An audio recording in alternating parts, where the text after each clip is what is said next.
So chapter 12 is called What's Good for the Goose, and we just found that Abby saved Jack's life because he was falling. So she let go of the goose, stuck out her hand, grabbed Jack's wrist, and he was able to grab a hold of the beanstalk. So I'm curious to see what happens, if they're going to get Prince back, or if Devon's going to make another deal with him. We slide down the rest of the way and all jump down to the ground. Ada grabs Jack and pulls him into a hug. "You fool," Devon yells at me. "The goose got away." I look up. Nellie is almost to the clouds. "Nellie," I hear Magnus's voice boom. "Nellie, I'm coming for you." I can see the giant's huge boots on the beanstalk. The beanstalk starts to shake. Oh no, Magnus is coming down, but the goose is going up. "Don't worry," Devon says. "I have an axe. I'll chop the beanstalk down and the giant will fall to his death." Devon has an axe? What, does he carry around an axe at all times? "No," I say. "You can't. Magnus and Philippa are nice. Don't hurt him." Devon swings the axe over his head. "The giants deserve it after what he did to my boy." I stare at Devon. "Your boy? What are you talking about?" "That horrible giant killed my son," Devon cries. "Magnus deserves to fall to his death." Wait a minute. Suddenly things are starting to make sense. I put my hands on my hips and glare at Devon. "You set us up from the start, so that we'd take your beans and grow the beanstalk. Then we'd climb up and steal stuff to make the giant come after us, so you could chop down the beanstalk with him on it? You wanted to kill Magnus?" Devon's eyes fill with tears. "It's true," he admits. "It's all true." "Why didn't you just plant the beans yourself?" I ask. "Why get us to do it?" Devon looks at the ground and then up at me. "I'm too old to climb a beanstalk. I'm just a widower with a bad back." "How did your son meet Magnus in the first place?" Jonah asks. Devon takes a deep breath. "A fairy gave my son Eldon 10 magic beans." "The fairy! No wonder she wasn't in this story. She was in a different story, Eldon's." "Eldon used 5 of the magic beans to grow the beanstalk," Devon said. "He snuck into the giant's castle and tried to steal a bunch of stuff. But instead of having mercy, the giant killed him. All I got was a note." "A note?" I ask. Devon nods. "The note said, 'Your son snuck into the castle. Now he is dead.' It was signed Magnus the Giant." "Oh, Magnus, really?" Philippa scolds from a quarter of a way down the beanstalk. "What kind of note is that?" "I'm not good at writing notes," Magnus says sheepishly. "And you weren't home, so I had to write the note all by himself." "Wait," I call up to him.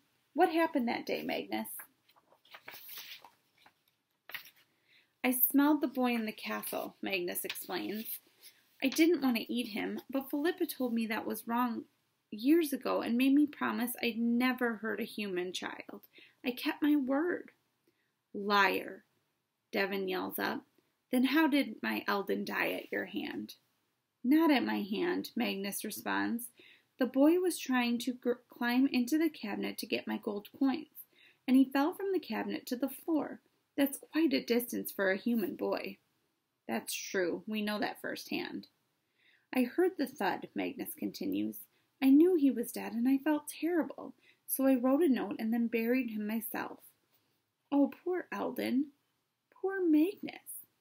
"What a sad story," Ada says, dabbing under her eyes. "Very." I turn to the traitor. "Devon, you now know what really happened." Devon sniffles, but he doesn't say anything. Maybe Devon and Magnus can reach a truce now. "And Magnus," I call up, "we're very sorry we stole your gold and tried to steal Nellie. That was wrong." "Keep the gold," Magnus says. "I have plenty. At least you brought back the harp, and I'm just so grateful that we have Nellie where she belongs." "Squawk," Nellie says. "Thank you, Magnus," I say. "That's very generous of you." Magnus," Jonah calls up. "Yes," the giant says. "So you don't really turn people's bones into bread?" Jonah asks. Magnus laughs. Of course not. That's just an old song my dad used to sing to me. We all sit silent for a moment. Devin, Magnus asks. What? Devin mutters. Since your son used 5 of the magic beans, and then Abby and Jonah and Jack used the other 5, there's no more, right? Magnus asks. Well, I do have one more, Devin says. Abby, Jonah, and Jack only used 4. But I don't want anything to do with beanstalks ever again. Here, he says, pulling the bean from his pocket. I'll throw it up to you so that no one can ever get into your castle without your permission again. Devin winds his arm like a baseball player and tosses up the bean. I watch it sail higher and higher until it goes through a cloud. Magnus's huge arm darts out from the top of the clouds and his hand snatches up the bean. Got it, Magnus calls. So maybe you can chop down the beanstalk now that you don't have a beef with me anymore? Okay, Devin agrees. We have a truce, and this time I really mean it. Let's chop this thing down. You two climb back up to the top first, he tells Magnus and Philippa. Hey, Magnus, Jack calls up. Can I ask you something? How'd you get so rich anyway? Philly and I stayed in school, and then we both worked very hard every day until our retirement, Magnus explains. We squirreled away quite a lot of savings. So that's how you bought the goose and the harp? I ask. Actually, we found Nellie as a stray baby goose wandering around the clouds. We put up lost gosling ads in other kingdoms, but no one claimed her. She's been with us ever since. Years now. As for the harp, that was a gift from my brother Morty. Wow.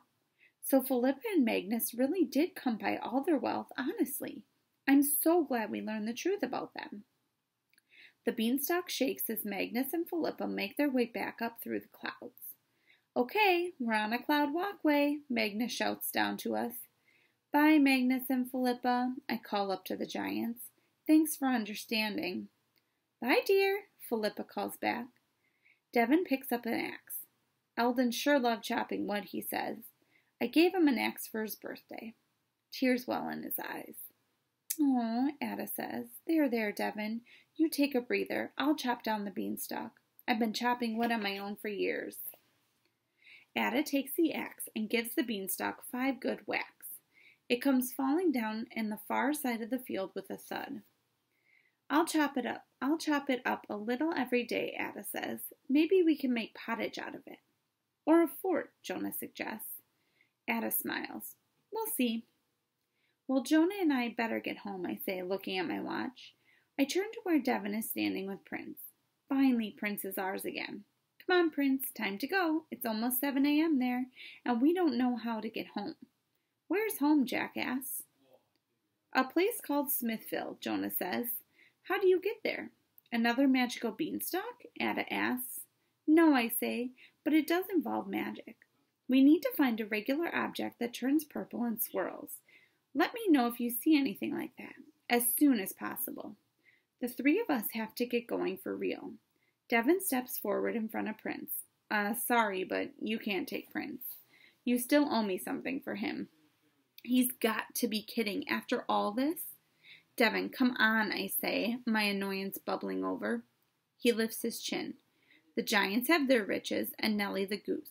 Jack has his gold coins, and what do I have? He hangs his head. Nothing, except for sweet, cute Prince.